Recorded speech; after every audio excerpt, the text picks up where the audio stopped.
8:16 en el territorio continental ecuatoriano, buscando la verdad y abogando por la unidad nacional en pro de la paz y la seguridad en el Ecuador.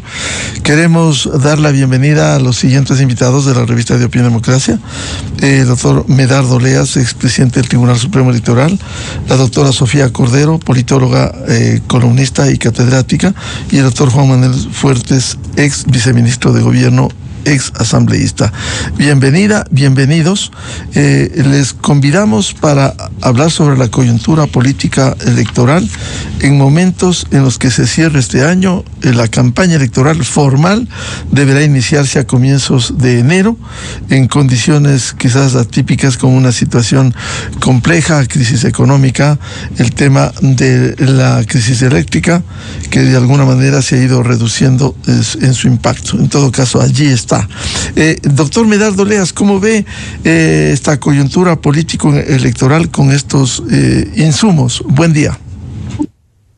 Bueno, muy buenos días, Miguel. Un saludo cordial a los contertulios. Bueno, este es un proceso electoral, un proceso democrático atípico, porque los candidatos que se presentaron por parte de las organizaciones políticas, casi ninguno estaba afiliado a esas organizaciones, fueron incorporados a último momento, por lo que no hay ni siquiera identidad entre el candidato y la ideología o los programas que haya propuesto ese movimiento o ese partido político. Después vemos que cuando se habla un poco la intención del voto, de los 15 candidatos, solo 2 tienen un porcentaje representativo que les podría permitir llegar a la segunda vuelta. ¿Cuál es el presidente Noboa y la señora Luisa González? Y los demás están muy bajos. Hay uno que está por 4% y los demás del 2% para abajo. Es decir, de que los candidatos no tienen una intención de voto que les permita posesionarse y actuar en el proceso ya de la campaña y llegar a la segunda vuelta. Es muy difícil. Y lo que estamos viendo ahora es que, en vez de discutir cómo solucionar los problemas que tiene el país, porque tenemos que basarnos en un hecho, todos los candidatos conocen los graves problemas que tiene el país en lo que es seguridad, en lo que es energía, en lo que es falta de empleo, en lo que es producción petrolera, en lo que es un déficit fiscal. Pero muy pocos hablan de eso. Entonces no entendemos cómo quieren llegar a la presidencia si no nos dan a conocer cuáles son sus planes de gobierno, cómo ellos van a afrontar esta crisis, cuáles son las soluciones que tienen que darse, porque se debe entender que la democracia es para eso, para elegir a las personas que se hagan cargo de las funciones del Estado y puedan dar solución a estos problemas. Y ahora veo también que por lo menos se está ampliando lo que es el debate a nivel de vicepresidentes, a nivel de parlamentarios, porque en el Ecuador nos olvidamos de que el proceso democrático no es imprimir papeletas ni nombrar a las juntas receptoras de voto, no. El proceso democrático en cualquier país es la presentación de los candidatos para conocer su perfil, sus antecedentes, su experiencia, su equipo de trabajo, a efectos de que nosotros podamos, con conocimiento de causa, dar un voto válido. Pero eso ha sido muy difícil. En el Ecuador, si no fuera por los medios de comunicación privados, ni siquiera sabríamos quiénes son los candidatos a la presidencia o vicepresidencia. Entonces, si no nos ocupamos de manejar adecuadamente la promoción electoral en los términos que lo establece la Constitución y la ley, poco lograremos. Entonces, vamos a ver qué sucede, porque ahora lamentablemente estamos viendo que hay un ataque desde todos los ángulos al presidente de la República, buscando posesionar ideas como que si el fracaso en el suministro de energías fuera su responsabilidad, olvidándose de que la responsabilidad en el suministro de energías partió a partir del 2008, cuando se dijo que la soberanía energética era la que nos iba a dar energía eléctrica. Entonces vemos este ataque indiscriminado por todos lados, el problema de la cárcel de Archidona, que también es orquestado por un grupo que busca precisamente atacar al gobierno. Y en eso yo veo con mucha preocupación cómo va a actuar el presidente ya en el periodo en sí de promoción electoral, porque ahí viene el otro conflicto con la vicepresidenta, porque no es factible que el presidente continúe en funciones, porque es obligación de él separarse para hacer una campaña con todo el derecho que tiene el ciudadano candidato, dejando de ser presidente de la República. O sea, son las condiciones generales que me permite exponer en esta primera parte. Bienvenida a la doctora Sofía Cordero, politóloga, articulista y catedrática. Doctora Sofía Cordero, ¿cómo ve este panorama político electoral en estas condiciones? Buen día. Buen día, Miguel, buen día a los colegas. Creo que hay un escenario preocupante. Creo que se enfrentan dos principales candidaturas, ¿no? La una con un presidente muy debilitado, que básicamente está dedicado a sobrevivir de alguna manera a la crisis eléctrica, con grandes esfuerzos, grandes errores. Ahora surgen nuevas dudas sobre el contrato con esta empresa que no responde, que no sabemos realmente en qué términos se hizo, entonces puede ser un nuevo escándalo. Y por otro lado, además de la crisis eléctrica, tiene la crisis de la vicepresidenta, el tema de no saber qué va a pasar, si al final va a optar por la opción de no tomarse licencia para hacer la campaña. Parece que está sonando esa posibilidad, o dejar a una ministra o ministro en lugar de la vicepresidenta, que son las dos opciones son inconstitucionales, ¿no? Y por otro lado, una candidatura de Luisa González del correísmo, que está mirando desde palco cómo el presidente trata de sobrevivir. Esta semana, hemos mirado con preocupación ya lo que podría ser quizá el inicio con más fuerza de la campaña de la Revolución Ciudadana, con una serie de ofrecimientos de bonos dirigidos a madres, a ancianos, a niños, a discapacitados. Doctora Cordero, pero eso no es demagogia pura, como bien reivindica el doctor Medardo Leas, cuando debieran proponer planes viables que afronten y resuelvan, que respondan a los cómo van a solucionar crisis eléctrica, crisis económica, crisis de seguridad, crisis de empleo. Pero eso no es demagogia pura. Esos bonos, es decir, para captar votos.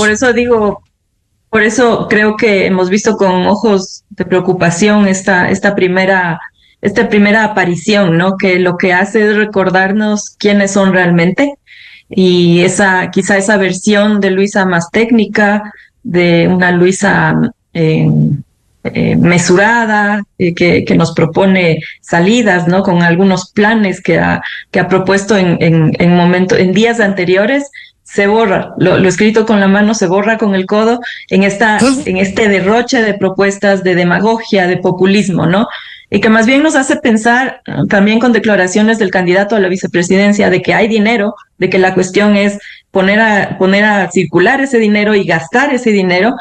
Es realmente su línea, y la que siempre ha mantenido, de ir hacia una desdolarización, ¿no? Aunque no lo digan así, lo que provocarían con una política de entrega de bonos como la que ayer han anunciado, sería un desfalco de las finanzas públicas y la necesidad consiguiente de seguramente imprimir dinero, porque además son una tendencia política que no puede gobernar en la crisis, que no puede gobernar sin dinero. Entonces, seguramente para sostenerse el tiempo que quieran sostenerse en el poder, ellos deben imprimir moneda propia, ¿no? Moneda nacional. Y por otro lado, tenemos un tercer escenario, en donde hay una cantidad de población que no sabemos cuál es. Yo creo que estamos dando palos, estamos a ciegas un poco. Creo que estas encuestas lo que más evidencian es el nivel de conocimiento de la gente, que conocen obviamente al presidente, conocen a la Revolución Ciudadana y no conocen a nadie más. Es decir, una tercera opción no entra en la perspectiva de la gente por puro desconocimiento, pero quizás ya hay una intención de ciertas zonas, de ciertas áreas de la población de buscar una alternativa. Digo quizás porque tampoco tenemos cifras de aquello, ¿no es cierto? Pero también creo que hay que salirse un poco de este círculo hiperpolitizado en el que nos movemos algunas personas y ver cómo la gente está totalmente desconectada todavía del tema electoral. Todavía no inicia la campaña y la gente no está mirando realmente el tema de elecciones. Cuando empiece la campaña podremos saber. Y creo que ahí hay dos realidades que pueden estar en disputa, o dos zonas territoriales. La una es Quito. Yo creo, como algunas encuestas también lo han demostrado, creo que Quito ha perdido de alguna manera la confianza y podría estar dispuesto a buscar una tercera opción porque ha perdido la confianza en el actual presidente por varias razones, por una serie de errores y acciones. Y creo que la Amazonía, después de este episodio de la cárcel en Archidona, podría estar también siendo un botín electoral que está suelto, ¿no? No sabemos, pero también allí, creo que es doctora probable. Cordero, pero también allí hay una dosis política. Hemos visto a la CONAIE, CONFENAIE. Recordemos que el líder de la CONAIE es candidato presidencial.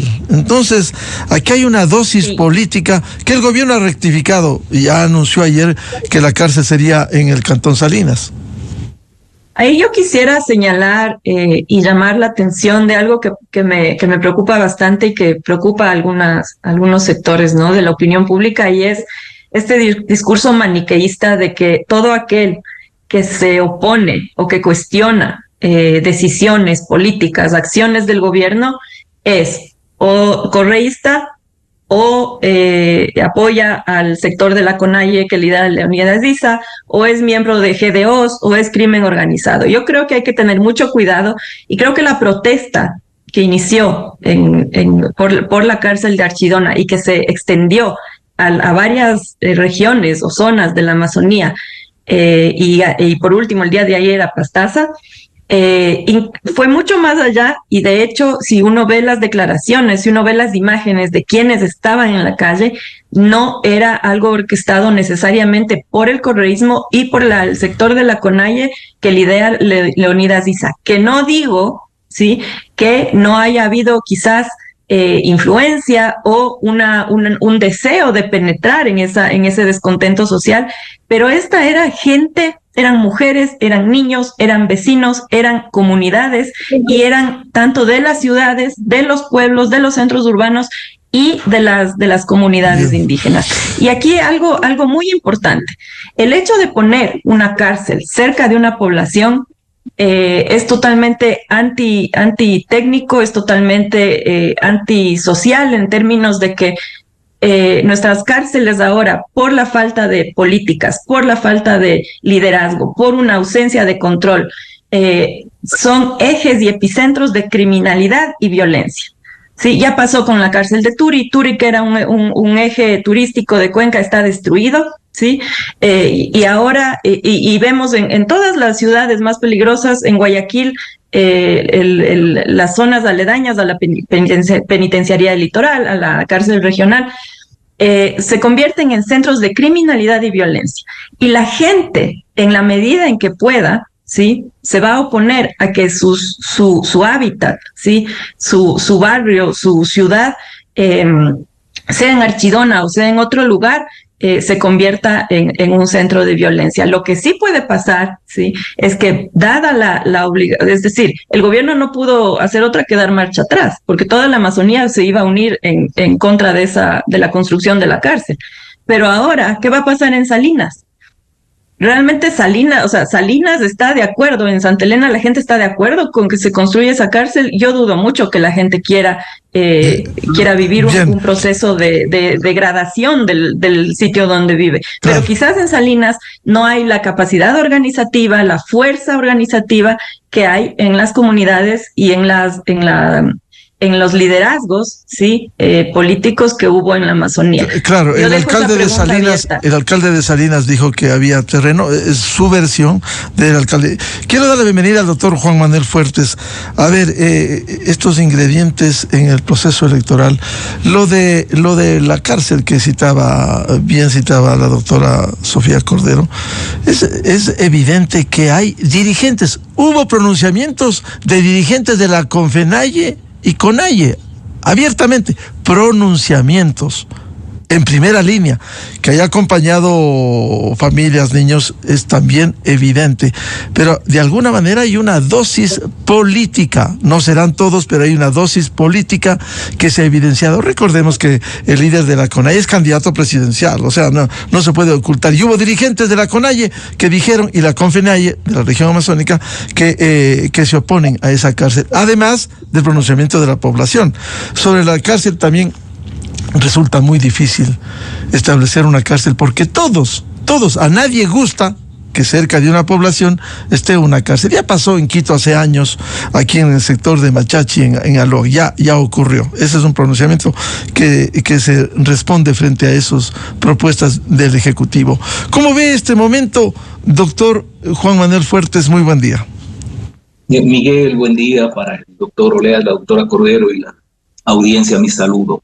Bueno, lo que han señalado nuestros expositores, en definitiva, es una descripción, al menos parcial, casuística, de lo que constituye una verificación indiscutible de un deterioro creciente de la democracia en el país.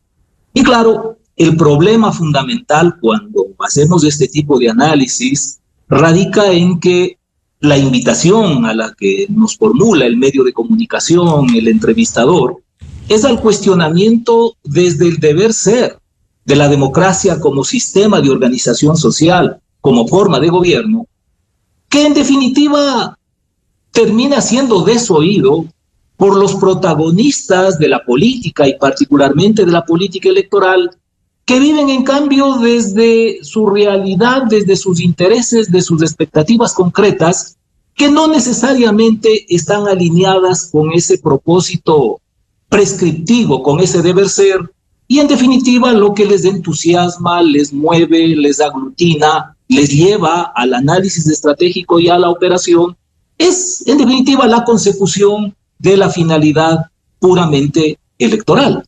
Y en este orden de cosas, lamentablemente, la verificación de este descenso cada vez más pronunciado en la mediocridad democrático-política tampoco es que en perspectiva de futuro nos permite alentar alguna esperanza de que las cosas van a cambiar. Claro, lo óptimo desde la racionalidad más elemental en el entorno de una democracia representativa seria constituiría un escenario electoral que sirva para la promoción no solo de personalidades, de figuras, sino paralelamente de propuestas con contenidos ideológicos coherentes, con respuestas eficaces a la problemática que tiene el país. Pero lo cierto es que esto no existe en la agenda de la política actual, y más bien es la búsqueda a través de la asesoría comunicacional política de aprovechar la emocionalidad de los votantes para, en función de esos aspectos más bien de carácter emotivo, lograr adhesiones y votos. Y claro, el avance tecnológico, particularmente en materia de comunicación, determina que hoy la campaña electoral no esté en las calles, no exista la preocupación ciudadana, ni siquiera el chisme ciudadano en torno a lo que puede pasar en términos electorales, sino que esto está más bien encerrado en estos mecanismos que terminan trivializándole a la política, fundamentalmente estos instrumentos del TikTok, en donde los candidatos, lejos de preocuparse por darle un poco de contenido a su presencia, de lo que se preocupan es de ver cómo llaman la atención, regularmente llegando incluso a actos estrafalarios. De tal manera que en términos generales, Miguel, lamentablemente, esta es la realidad política que tenemos y el escenario electoral refleja de una forma mucho más contundente, más evidente, lo que constituye la mediocridad política en el país desde el punto de vista institucional y desde el punto de vista personal. Y como reitero, lo más lamentable es que no observemos que exista el inicio siquiera de un proceso que tienda a provocar cambios sustanciales que nos permitan, reconociendo toda esta vaciedad en la que hemos estado, que al menos podemos encaminarnos hacia otro escenario con un poco más de seriedad, con un poco más de contenidos, y de seguro lo que vamos a ir encontrando, esto lo reflejarán años después las encuestas sobre la actitud, la predisposición ciudadana en torno a la democracia, que cada vez habrá más desafección a la democracia, cada vez habrá mayor despreocupación de los ciudadanos en torno a si esto es autocrático o si esto es democrático, y para quienes creemos en la democracia, en un sistema de convivencia racional, sin duda alguna esto resulta no solo decepcionante, resulta frustrante. Y paralelamente, a propósito de lo que acabaron de mencionar como elemento de juicio de este fallido intento de construir una cárcel en Archidona, sí, siempre estarán deslizándose intereses de carácter político, lo cual no implica desconocer la presencia social que no está orientada por esos móviles político-grupales. Pero en medio de todo esto también, Miguel, hay que reconocer la crisis mental de gobernabilidad que asola a nuestros gobernantes, porque reconociendo, como ya se ha dicho, que es previsible que va a haber una oposición en cualquier parte del país al intento de construir una cárcel, lo mínimo que debe existir, además de una planificación seria, que al parecer en este caso no existe, es un mínimo proceso de diálogo con la ciudadanía, con los actores grupales que tienen incidencia, a efectos de, en la medida de lo posible, además de lo informativo, provocar acuerdos, provocar consensos. Pero digo, lamentablemente, Miguel, los mandatarios en el país se caracterizan por la prepotencia. Yo recuerdo en enero del 2022, cuando ejercía la función en el Ministerio de Gobierno, se produjo una incursión de policías retirados que se tomaron la Plaza Grande.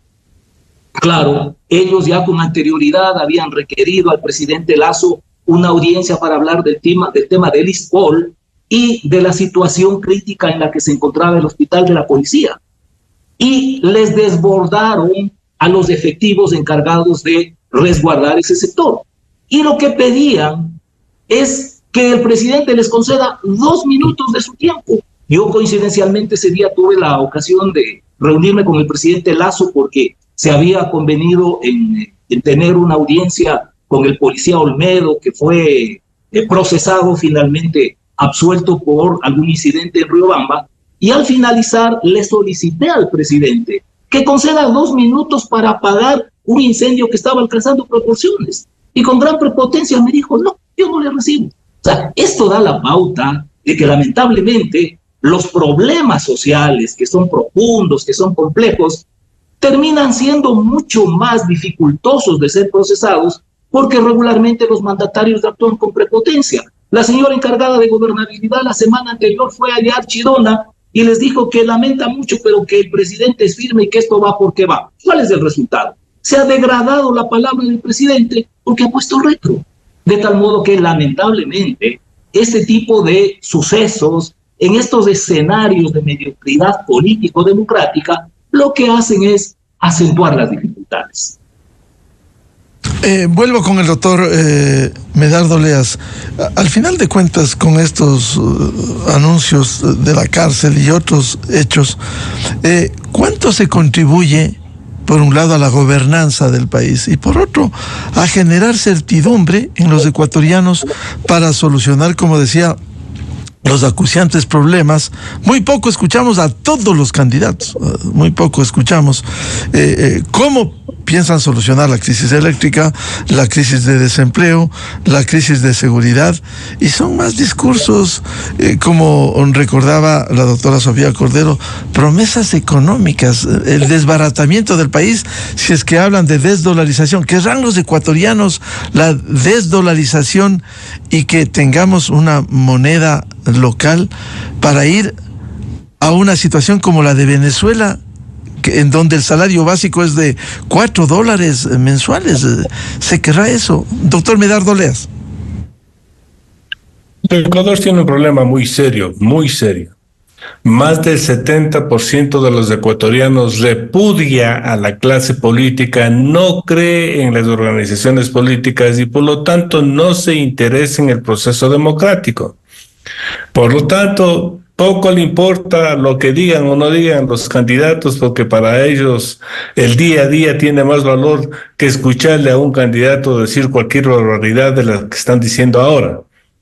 Y eso es muy crítico porque como el voto es obligatorio, ellos tendrán que resolver por quién votar y van a resolver esto a última hora. Hemos visto, por ejemplo, que la juventud le dimos el voto para que desde los 16 años ejerzan su derecho a ejercer el voto y fortaleciendo la democracia. No les interesa. Ellos tienen otra visión de lo que es el mundo, de lo que es el país. Entonces, ¿cómo podemos ir nosotros a un proceso democrático si el 70% de los ciudadanos no quiere participar en él? Y por eso hay que decirles claramente a los ciudadanos que las encuestas son manipulables porque dan a conocer como si todo el Ecuador estuviera solamente a favor de dos candidatos, cuando las encuestas lo que están dando es simplemente a las personas que tienen más conocimiento de los candidatos, pero encuestas que se los hace en el 20% de los ciudadanos que a lo mejor tengan algún interés en votar. Entonces esto sí es crítico.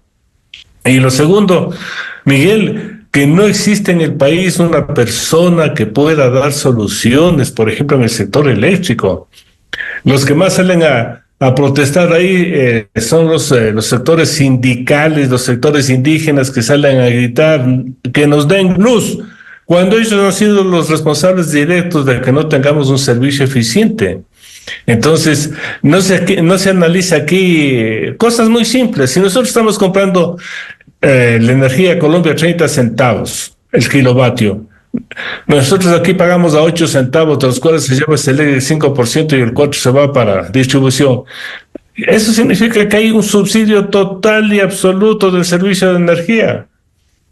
Entonces, si por un lado hay el subsidio al combustible, 4.000 millones, el subsidio a la energía, que ahora debe superar los 3.000 millones, este país va a la bancarrota, este es un país quebrado. Y eso es lo que tenemos que analizar. Y si en un país quebrado hay un candidato que dice que va a entregar bonos, o sea, que va a regalar plata del Estado, es una irresponsabilidad manifiesta. Sí, también hay un candidato que dice que va a quitar la dolarización. Eso ya es como botar una bomba atómica en un desierto que ya está destruido. Entonces yo creo que es hora que los ciudadanos comiencen a analizar con responsabilidad cuáles son las mejores opciones para votar el 5 de febrero.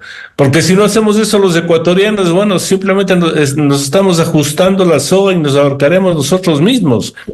Porque le digo, soluciones hay. En el mundo se ha desarrollado la energía eólica, la solar, la geotérmica. Aquí hay proyectos eólicos, aquí hay proyectos de geotérmicos que con el apoyo del gobierno de Japón se está construyendo en Imbabura. Aquí no se explota muy bien todavía la energía solar, pero de eso no se discute. Aquí lo que queremos es simplemente mantener el estatus de sindicatos corruptos como son los del CNEL, que le han hecho un grave daño al país. ¿Qué explicación puede dar el CNEL, por ejemplo, con las últimas contrataciones que contratan con una empresa constituida 30 días antes, domiciliada en el Uruguay, donde no se sabe quiénes son los accionistas y le entregan el 70% de un contrato solamente con un checklist? Entonces yo creo que esas cosas hay que decirlos en voz alta. El país requiere conocer con exactitud qué se lo va a hacer. La solución para la seguridad, por ejemplo, no está en construir grandes cárceles de seguridad, sino en construir pequeñas cárceles en todas las ciudades para que cada ciudad se haga cargo de los delincuentes que cometen delitos en sus ciudades y iniciar un proceso de rehabilitación con el trabajo. No hay otra fórmula, por eso no se discute aquí. Se está pensando en un San Quintín en el Ecuador, en esas cárceles como las que tienen en Estados Unidos, costosísimas, y nosotros no podemos seguir con esto, porque hay que ser muy claros que una cosa es la delincuencia internacional que funciona en la provincia del Guayas, Los Ríos y Manabí, y otra es la delincuencia común que funciona en el Ecuador, que es el pequeño ladrón de la calle, de celulares, radios, joyas, de asalto a domicilios. Miren ustedes que esas cosas no se están debatiendo, y puede ser una porque no conocen los candidatos cómo van a manejar, porque tampoco podemos permitir que vaya un candidato y, como lo dijo hace mucho tiempo el famoso Abdalá, denme 90 días para hacer mi plan de trabajo. Entonces, señor, ¿qué tipo de política usted estaba haciendo? Cuando se debe entender que en los partidos políticos con anterioridad se tienen que generar los planes y programas de gobierno para dar solución a la crisis que tiene el país en diversos sectores.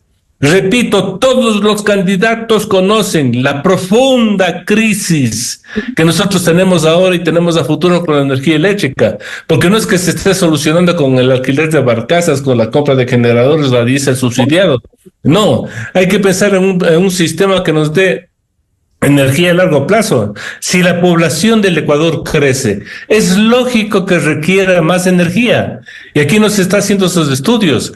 Ya algún estudioso hizo un análisis de lo que hizo el INESEL, el SELEC, y descubrió que en definitiva ni siquiera pudieron hacer un análisis correcto de la proyección de las necesidades reales de electricidad. ¿Qué estamos haciendo, por ejemplo, con el petróleo? Las noticias son de que cada mes estamos produciendo menos. ¿Pero qué estamos haciendo? Nada.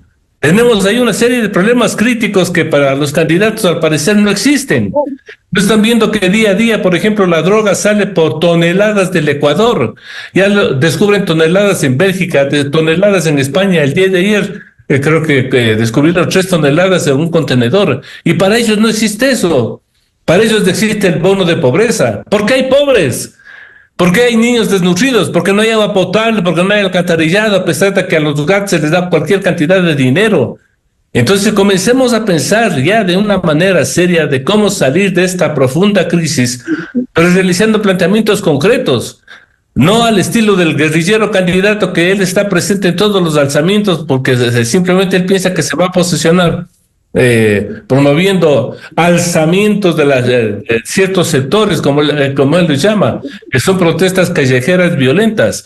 El país tiene que cambiar y lo que vamos a cambiar somos los ciudadanos. No estemos esperando que nos den cambiando las organizaciones políticas que son frágiles, son débiles, son grupos de amigos que han logrado simplemente tenerle como membrete a su organización, pero que a la larga van a fracasar. Y eso lo están diciendo las encuestas preliminares del conocimiento sobre los candidatos, que de los 15 candidatos, 13 tengan menos del 2%, pero por favor. Entonces yo creo que ya es hora de que exijamos que se cambie la forma de promoción. Yo ya le había pedido a la señora Tamaín de que no haga un debate presidencial, que haga 2 debates, 3 debates sobre temas específicos. No hay que contratar a una comisión especial de profesores universitarios que realicen preguntas. Eso no es debate.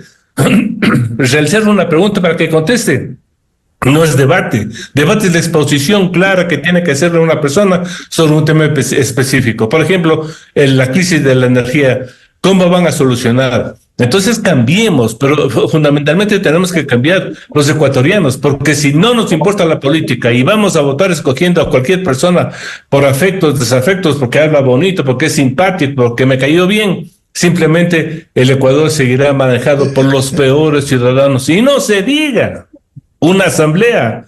Ahí ni siquiera se conoce quiénes son los candidatos, y una asamblea es importante que esté conformada también por buenos ciudadanos.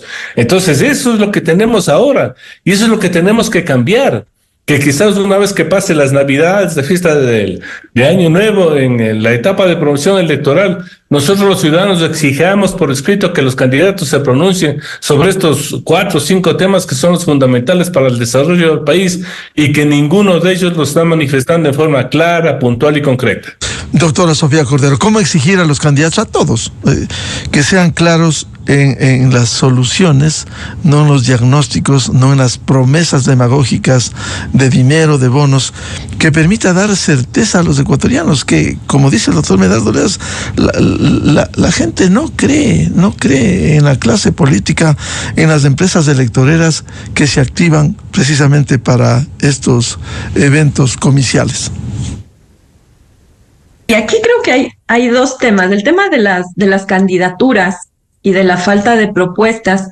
Si miramos los que más aparecen, por lo menos en los medios de comunicación o en la opinión pública, parecería que sus planes de gobierno o sus estrategias también se van generando al calor de los acontecimientos, ¿no? Entonces, todos hablan de seguridad, obviamente, todos hablan de la crisis eléctrica, y los lugares comunes, ¿no? En seguridad, la mano dura, porque a falta de ideas, de conocimiento, de un análisis más profundo, entonces nuestro horizonte es un modelo Bukele adaptado a nuestra realidad, que es bastante distinta a la de El Salvador, dicho sea de paso, ¿no? Entonces, eso, en electricidad lo obvio también, ¿no? Que el gobierno, el Estado no puede manejar, no puede garantizar, hay que abrir a la inversión privada, hay que hacer una reforma legal, etcétera, etcétera. Entonces, ¿qué pasa con las propuestas de los candidatos? Acaban hablando todos lo mismo. Todos nos dicen lo mismo, pero yo creo que como ciudadanos, sí, debemos exigirles que vayan más allá. Es decir, ¿quién nos está hablando de una reforma educativa? Sí, desde el día 1 en que los niños empiezan su proceso educativo, luego la etapa secundaria. ¿Quién habla de las universidades? ¿Quién habla de los nichos de corrupción y de mediocridad que son las universidades públicas? ¿Quién habla de cuánto cuesta un estudiante en una universidad pública? ¿Quién habla del desastre que es la salud, de los hospitales públicos, de cómo se muere la gente y de cómo se ha normalizado la imposibilidad de que la gente pobre se cure en un hospital público y tenga que ir a morir a su casa, tenga que ir a buscar la mínima medicina, la más elemental medicina y tenga que morir en su casa? ¿Quién habla de la crisis de la seguridad social? ¿Quién nos propone alternativas? ¿Sí? En eso yo he visto, en el único candidato que he visto, por ejemplo, que propone un cambio estructural de ir de una economía de abajo hacia arriba, de ir a lo agrícola, a la producción, quizá es Francesco Tabacchi, y no porque yo esté trabajando en su campaña, pero por lo menos nos da un contenido de salir de los lugares comunes, ¿no es cierto? Que la empresa privada, que la privatización, y decir, bueno, hay que activar nuestra economía desde abajo hacia arriba y hay que ir a la producción. ¿Sí? Y cosas así. Es decir, yo creo que como ciudadanos tenemos que exigirles a estos candidatos que nos hablen de lo importante y que si no lo tienen, porque van planificando, van sacando sus respuestas de acuerdo a lo que se les pregunta en los medios de comunicación, a lo que ven en las encuestas que llama la atención, ¿no es cierto? Desempleo, una juventud desesperada que quiere emigrar, inseguridad. Entonces nos plantean las cosas más básicas. ¿Qué pasa con las cárceles? Las cárceles se han convertido en un botín electorero, en material de disputa electoral. La oferta de construir megacárceles como en El Salvador. ¿Qué pasa si les preguntamos que cuánto nos cuesta esa cárcel? No sé, hablaba algún medio de comunicación de 52 millones de esta cárcel que iban a construir en Archidona. ¿Qué pasa si les preguntamos si con esos 52 millones de dólares no pueden rehabilitar las cárceles que ya existen, agrandar, construir hacia arriba, hacer edificaciones hacia arriba para que entren más presos, modernizarlas, tecnificarlas? Y que se dejen de usar la construcción de megacárceles de alta seguridad como botín electoral, como promesa electoral, con populismo. ¿Sí? ¿Qué pasa si las que ya tenemos, que son una verdadera porquería, ¿sí? se las adecúa con el conocimiento actual de países que saben que tienen estrategias de seguridad y que el sistema carcelario funciona? ¿Qué pasa con el SNAI? Si el SNAI no se renueva, podemos construir 1000 cárceles más con toda la tecnología que no va a servir de nada. ¿Sí? ¿Y qué pasa con la gente? Las cárceles deben ser construidas lejos de las poblaciones. Matan guías penitenciarios. matan a los familiares de los presos. Las ciudades, los pueblos que están alrededor de las cárceles se destruyen. O sea, un mínimo de consideración, de conocimiento, de responsabilidad de quienes hacen esos ofrecimientos y quienes toman las decisiones políticas. Y creo que eso nos corresponde a los ciudadanos, ¿no? Entonces, es muy grave, es muy preocupante. Y yo creo que, dada la incapacidad, imposibilidad de que estas dos candidaturas, que son las que se llevan las cifras en las encuestas actualmente, tenemos que buscar una tercera opción, por lo menos para que el debate público durante la campaña electoral tenga algo más de contenido. Si al final en la segunda vuelta nos toca elegir entre el peor y el menos peor, bueno, ahí acudiremos al voto útil, que es lo que estamos acostumbrados los ecuatorianos. Bien, ¿no? Pero por lo menos en el periodo de campaña, en el tiempo antes, debemos exigirles y debemos buscar alternativas a los candidatos que sean capaces de responder a estas preguntas. Y si son incapaces, pues los descartamos de la opción de nuestro voto. Pero creo que no debemos contentarnos con estas posibilidades tan precarias, tan limitadas, políticas que nos ofrecen ahora la papeleta electoral. Doctor Juan Manuel Fuertes, frente a este panorama, ¿cómo exigir que aquí se busquen soluciones en el país? O como se ha dicho, aquí la demagogia, que es la que ha predominado en esto, ir a la solución de los problemas estructurales. Decía Sofía Cordero, por ejemplo, el tema de la reforma educativa. Muy poco se preocupan los candidatos de un tema tan vital. Miguel, es muy complejo y creo que en gran parte esto tiene que ver con que se le despoja a la política de su carácter científico, de su carácter técnico. No hay la intervención de disciplinas que son colaterales, que deben intervenir coetáneamente: la psicología social, la antropología, la estadística, la sociología, la economía, en fin. Y regularmente los análisis parten exclusivamente de la intuición.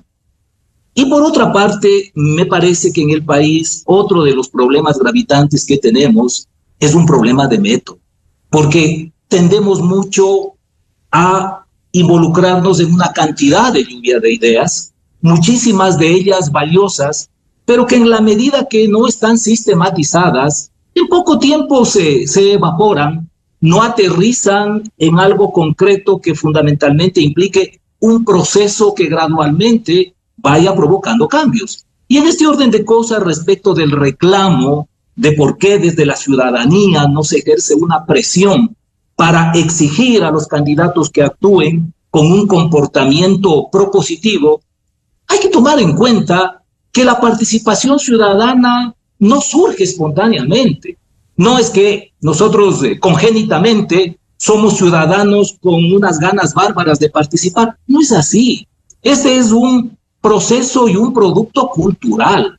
Y ya desde el punto de vista técnico, hace muchos años atrás, se acuñó una ecuación para la participación ciudadana. La participación ciudadana es igual a nivel de educación regular más nivel de educación política sobre capacidad de ingresos. Entonces, cuando verificamos que en el país estos componentes de la ecuación son tan deficitarios, es lógico que nosotros nos encontremos que en la obra pública se cargan los focos, se cargan los lavados, se cargan los inodoros, porque ni siquiera el concepto de lo que es la propiedad pública está asimilado por la ciudadanía.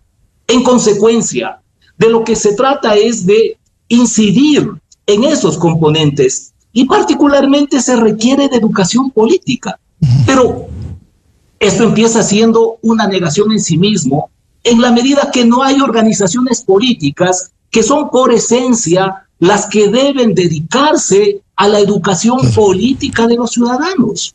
Y la educación política no se va a conseguir exclusivamente con clases de cívica en los colegios o en las universidades. Esto requiere de un proceso integral en el que la ejemplaridad es sustancial.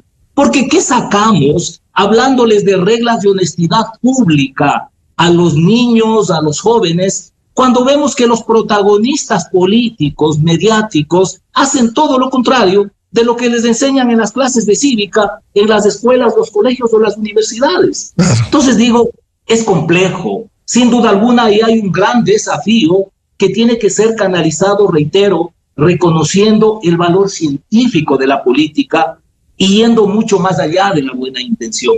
Esto no es cuestión exclusivamente de intuiciones, sino de dotarle de un rigor científico, técnico y de una voluntad que nos permita desde un liderazgo transparente dialogar, debatir y consensuar. Ojalá el país algún momento llegue a tener un estadista, alguien que se ponga ese overol de estadista y no el traje de presidente, porque lamentablemente en el mundo entero este déficit de liderazgos lo que da lugar es a la trivialización, en donde los referentes son los influencers que hablan de crear contenido que no contiene nada trascendente, de tal modo que siempre va a seguir siendo necesario la existencia de líderes, de organizaciones políticas, y en medio de todo esto la buena voluntad tiene que ir aparejada de instrumentos técnicos y científicos. Muchas gracias por aportar a este debate sobre la coyuntura político-electoral, al doctor Medardo Oleas, a la doctora Sofía Cordero